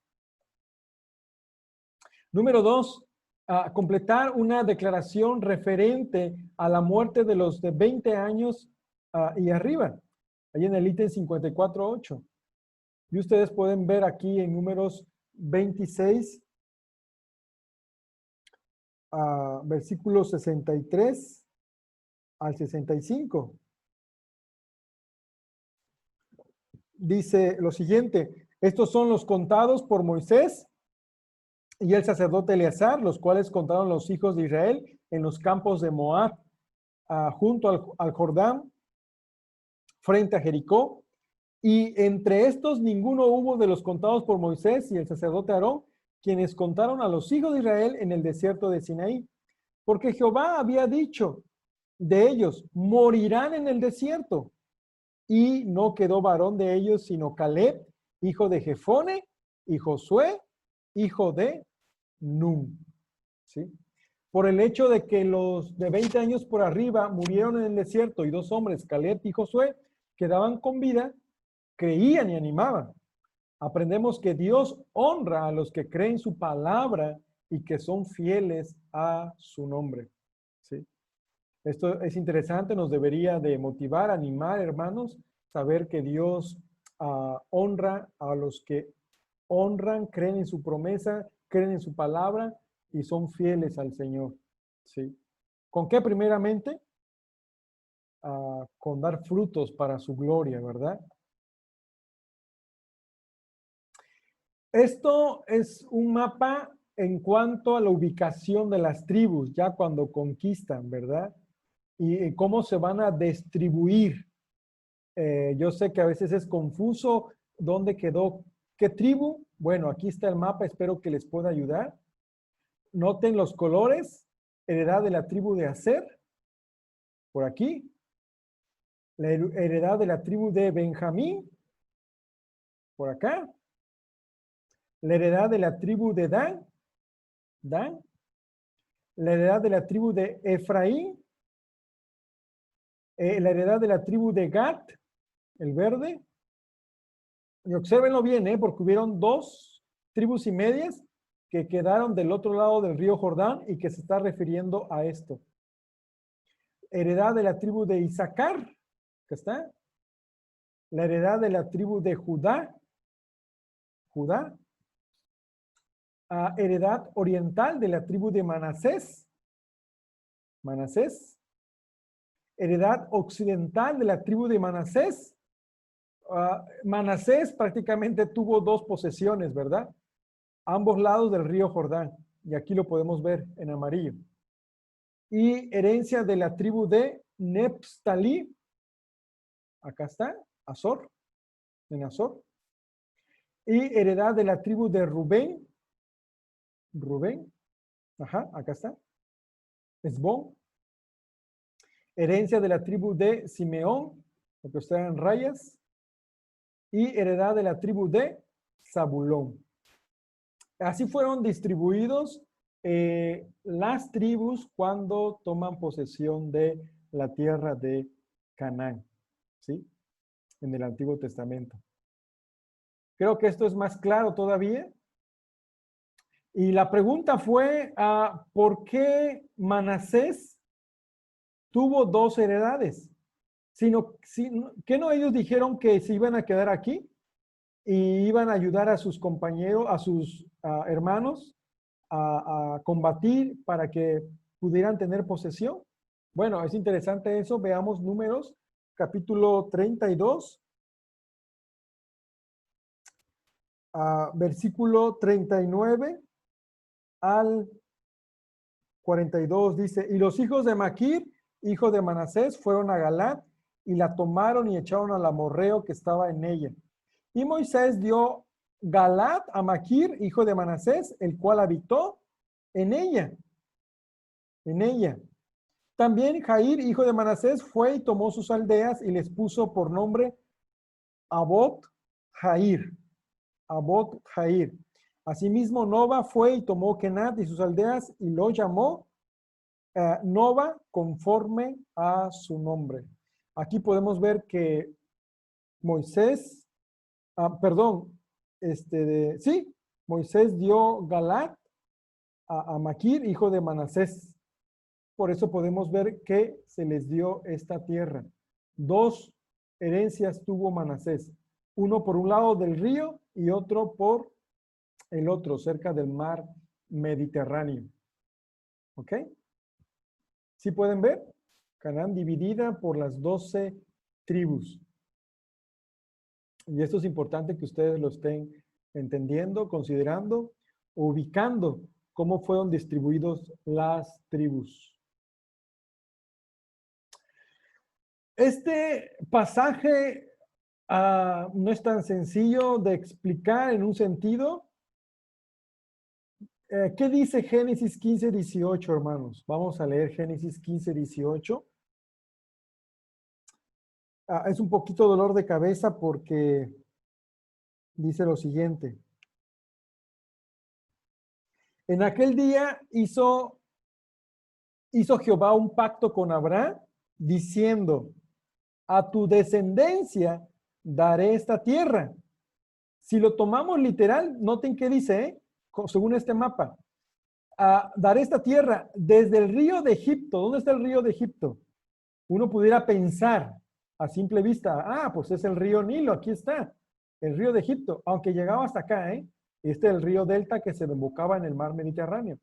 El río de Egipto, hasta el río Grande, el Éufrates. ¿Dónde está Éufrates? Aquí está, Babilonia. No sé si lo están viendo el puntero, ¿sí? Hasta el río Éufrates, Grande, el río Éufrates. Prácticamente todo, según esto, iba a ser la descendencia. Pero corroborando un poquito mejor la información, no se está refiriendo a este río Nilo de Egipto, hermanos. Se está refiriendo aquí la parte de la frontera con Canaán, había un río. A eso se está refiriendo. Pero todavía queda pendiente eso, hasta el río Éufrates. Siendo honesto, Canaán era todo esto, que estoy marcando como un círculo con mi puntero láser acá. Pero dice que hasta el río Éufrates. ¿Qué opinan? ¿Qué piensan? No sé si lo habían considerado, ¿sí? Con relación a esto. Vamos a ver un poquito acerca de eso. El río de Egipto. Este es el río Wadi, el Arish, al nordeste de la península del Sinaí, llamado generalmente el arroyo o torrente de Egipto, como lo vemos ahí en Números 34:5. Israel nunca ha controlado las fronteras que Dios le prometió. El cumplimiento de esa promesa espera la segunda venida de Cristo. En otras palabras, aclaramos una parte, ¿no? Que se refiere a la parte norte de Canaán, a este río, el río de Egipto. Aquí había un río. Pero la otra parte del Éufrates será el dominio que habrá de reinar Cristo en el milenio, en su segunda venida. Esa es una pregunta que queda en el aire, ¿no? Con relación al dominio. Otra información con relación a un diccionario bíblico. Dice, río de Egipto es la frontera natural al sur de la tierra de Canaán. Era este río, conocido hoy como Wadi el Arish. Aquí estamos nuevamente confirmando que ese río de Egipto se refiere a Wadi el Arish, que está al sur de Canaán. Servía, por tanto, de frontera con Egipto. Recolecta las aguas de la parte norte de la península de Sinaí y desemboca en el Mediterráneo. La Septuaginta lo identificaba con el nombre de una ciudad que quedaba cerca de su desembocadura, designándola Rinocorura. Es llamado el torrente de Egipto en Números 34:5, Isaías 27:12. O el arroyo de Egipto en Josué 15:4, Segunda de Crónicas 7:8. O el río de Egipto, como lo dice Segunda de Reyes 24:7. Segunda de Reyes 24:7. Y esto sería la información con relación a lo que habíamos visto del río de Egipto. Eso es un poquito de información extra nada más para que ustedes lo consideren, ¿sí? Número 3, señalar cuáles tribus recibían su herencia antes de entrar en Canaán y en cuál lado del río Jordán quedaba su herencia. Bueno, ya me he adelantado un poco, pero vamos a verlo más preciso. Los de las tribus de Rubén, Gad y Manasés pidieron que se les concediese en herencia las tierras al oriente del río Jordán. Ahí ustedes lo pueden ver y vamos a leer Números 32, versículo 1 al 5. Dice, los hijos de Rubén y los hijos de Gad tenían una muy inmensa muchedumbre de ganado y vieron la tierra de Jazer y de Galaad y les pareció el país lugar de ganado. Vinieron pues los hijos de Gad y los hijos de Rubén y hablaron a Moisés y al sacerdote Eleazar y a los príncipes de la congregación diciendo, Atarot, Dibón, Jazer, Nimra, Esbón, Eleale, Sebán, Nebo y Beón. La tierra que Jehová hirió delante de la congregación de Israel es tierra de ganado y tus siervos tienen ganado. Por tanto dijeron, si hallamos gracia en tus ojos, dese esta tierra a tus siervos en heredad y no nos hagas pasar el Jordán. Como que al principio Moisés no le agradó la idea, ¿verdad? Como que diciendo, no van a acompañarnos para tomar la conquista de las demás tierras. Pero ¿qué dice el versículo 33? Así Moisés dio a los hijos de Gad y a los hijos de Rubén y a la media tribu de Manasés, hijo de José, el reino de Sehón, rey amorreo, y el reino de Og, rey de Basán, la tierra con sus ciudades y sus territorios, las ciudades del país alrededor. En otras palabras, como dijeron los de Rubén, Gad y Manasés, no te preocupes, Moisés. Sí queremos esta tierra de este lado, pero vamos a ayudar a nuestros hermanos a combatir y a tomar la tierra del otro lado del Jordán. ¿Sí? Y fue la voluntad de Dios, por supuesto, fue la voluntad de Dios. La petición de Rubén y Gad y Manasés era conforme a lo que Dios quiso para su pueblo. Podemos verlo en Génesis 15, 18, en Números 32, 20 al 22. Y aquí podemos ver otro mapa. Desde Sitín y las rutas. Por ejemplo, los 3 puntitos verdes, si lo ven acá, posible ruta de los espías israelitas desde Jericó para esconderse en las colinas. Acuérdense de los espías. Los puntitos rojos, los espías israelitas vuelven a Jericó. La línea azul, los espías israelitas vuelven a Abel Sitín. La línea roja, ruta de los israelitas desde Abel Sitín hacia Gilgal. Y la línea era la azulita, la rojita, debería ser la naranjita. Ruta de los israelitas desde Gilgal hasta Jericó. Esta. Que era la roja, es la roja acá, ¿verdad? Tienen que cruzar el río Jordán cuando van a atacar a Jericó. Recuerden, esta es parte de Canaán. Y número 4, señalar cuáles características de Dios fueron demostradas por el hecho de que Él hizo llegar a su pueblo hasta el río Jordán.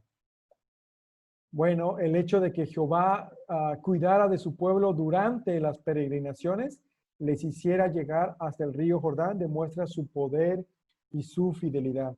Dios cumplió su palabra de darles la tierra prometida, la tierra que se conoce que fluye leche y miel. Eso significa que había mucha abundancia en ese lugar. Dios se la prometió, ¿verdad? Y cumplió su palabra. Dios cumplió su pacto. ¿Sí? ¿Preguntas? ¿Comentarios? ¿Hasta aquí, hermanos? Ya estamos por terminar. Ya vamos a terminar. Bueno, si no, las tareas para la próxima semana. Vamos a ver la lección 55 para la próxima semana, Deuteronomio, la preparación del pueblo para entrar en Canaán. Y vamos a ver la lección 56, Deuteronomio, pasos en la preparación de Israel. Esa va a ser la tarea para la próxima semana. ¿Preguntas, dudas, comentarios? Con confianza. Ya quedamos poquito. Hermano Luis, hermano Juan, hermano Antonio, Hermano, Joan Suriel, hermana Nelly. Sí, hermano. hermano, una pregunta ahí. En el entendido de que Dios ya sabía lo que iba a pasar con Egipto, con Israel, ¿no? Ya sabía todo lo que iba a pasar, ¿no? Ajá. En ese entendido, podemos decir entonces que Jesús, que Dios ya sabe quiénes vamos a ser salvos, quiénes no. Se supone que Dios ya sabe, el futuro ya sabe. Hay una parte de la Biblia donde dice, no, escogidos fueron antes desde la fundación del mundo, ¿no? Sí. Quiere decir que Dios ya sabe quiénes van a ser salvos, quiénes vamos a ser salvos, quiénes no. ¿O qué me puede decir acerca de eso? ¿Sí escuchó? Sí, hermano, claro que sí, escuché perfectamente. Me viene un pasaje a la mente en el Evangelio de San Juan que dice, mis ovejas oyen mi voz y me siguen. Eso es interesante. Mis ovejas oyen mi voz y me siguen. Es interesante. Creemos, enseñamos que la salvación en realidad no se pierde.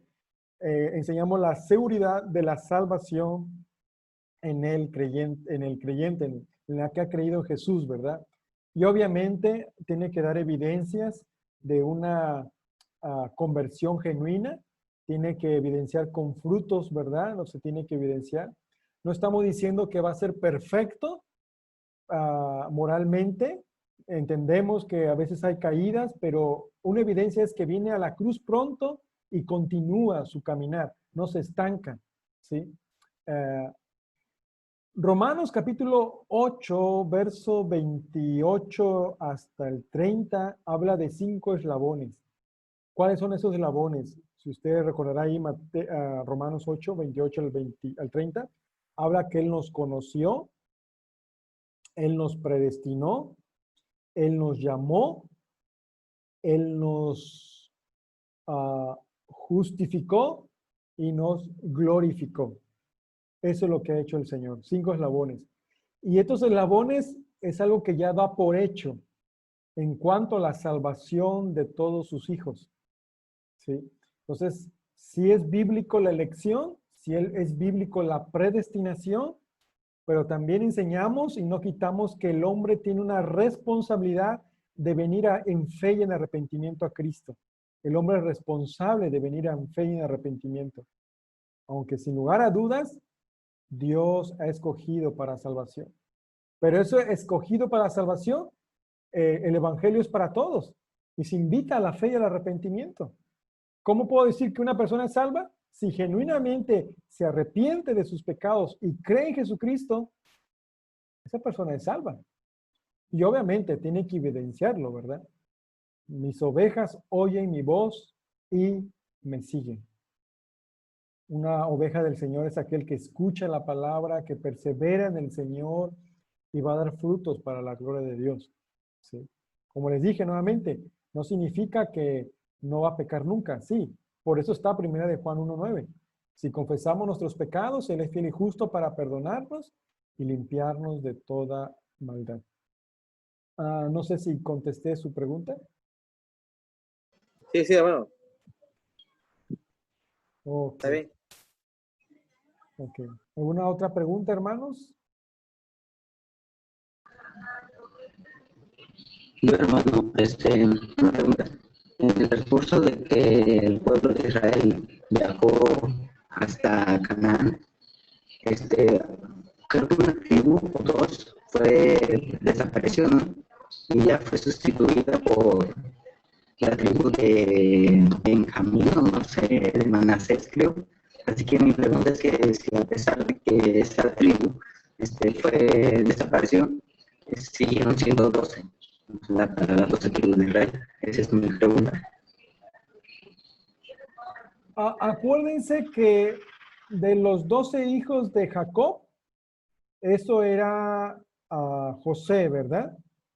Pero José no entra aquí, sino lo sustituye sus dos hijos, Efraín y Manasés. ¿Sí recuerdan eso, no?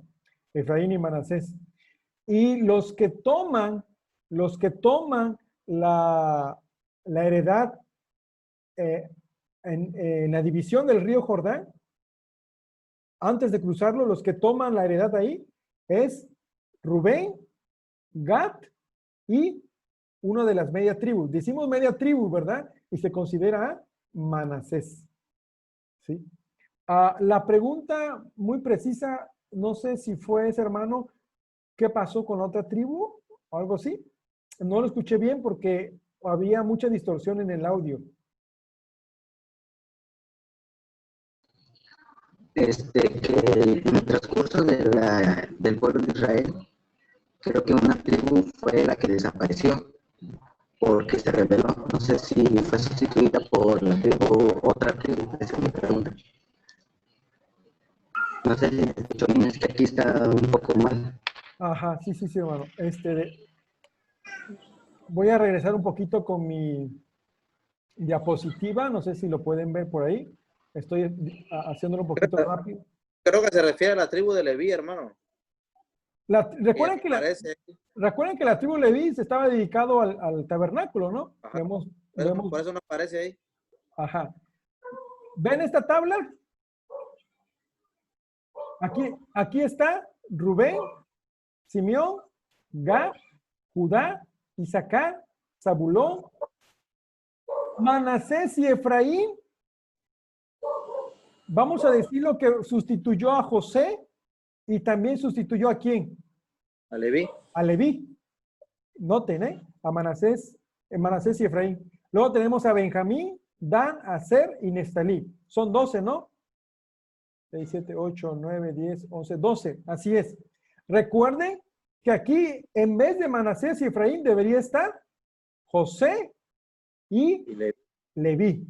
Hablando de los 12 hijos de Jacob. Pero en vez de ellos, fue sustituido por los hijos de José, Manasés y Efraín. Y aquí están las 12 tribus que iban a gobernar. ¿Cuál era la herencia de Leví? Jehová. Acuerden que eso lo vimos.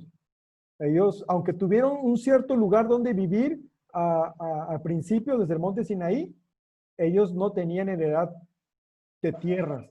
Incluso cuando ya entran, ellos viven en el templo. Bueno, posteriormente que van a establecer eso, ¿no?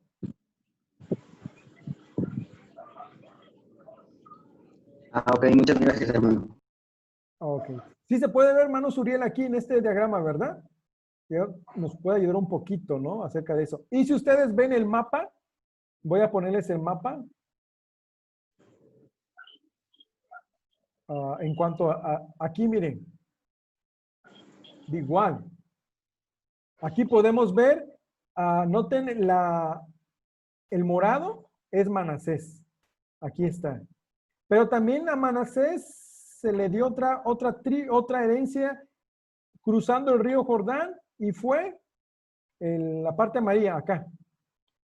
Este morado y este amarillo perteneció a Manasés. Se rayó Manasés, en otras palabras, ¿no? Y, ¿quién más? Y Efraín, ¿verdad? Dijimos, Efraín tiene la herencia en Silo, si no mal recuerdo, este es el color, ¿verdad? Que pertenece a Efraín.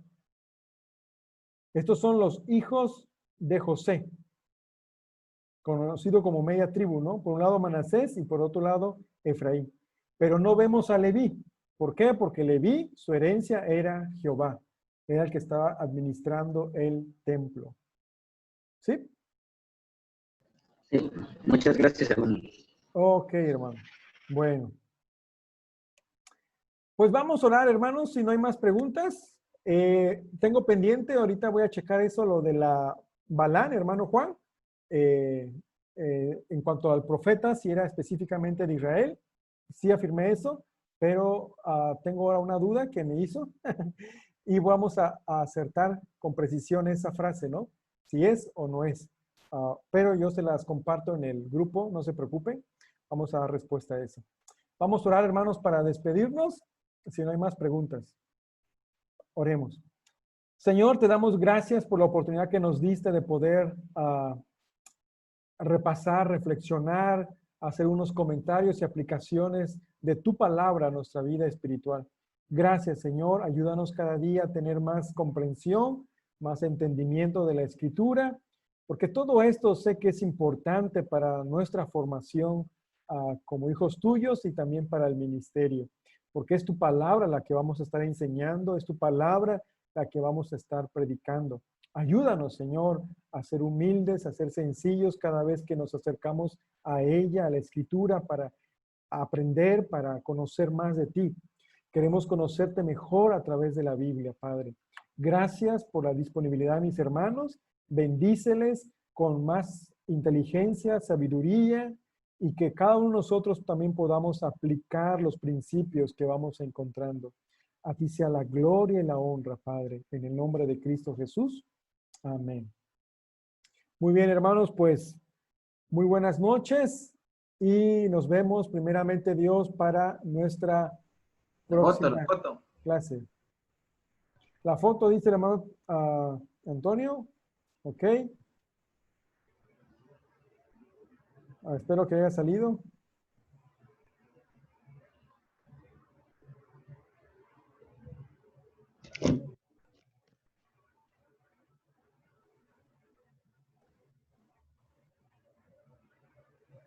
Ahí está, ya tomé 2. Sí, estaba batallando un poquito. Ok, mis hermanos, de todos modos intenté grabarlo, espero que pueda yo grabar esto y después subirla. Ya no lo había hecho porque me estaba confiando. Ya en no el se subió en el Face, hermano. Ya no se pudo, hermano, estaba muy lento mi internet, pero voy a tratar de subir lo traté de grabar y guardarlo en la computadora y voy a tratar de subirlo como lo hacía anteriormente en YouTube. Bueno, hermano, buenas noches y el Señor les bendiga, que descansen. Gracias, hermano. Les bendiga, hermanos. Dios bendiga.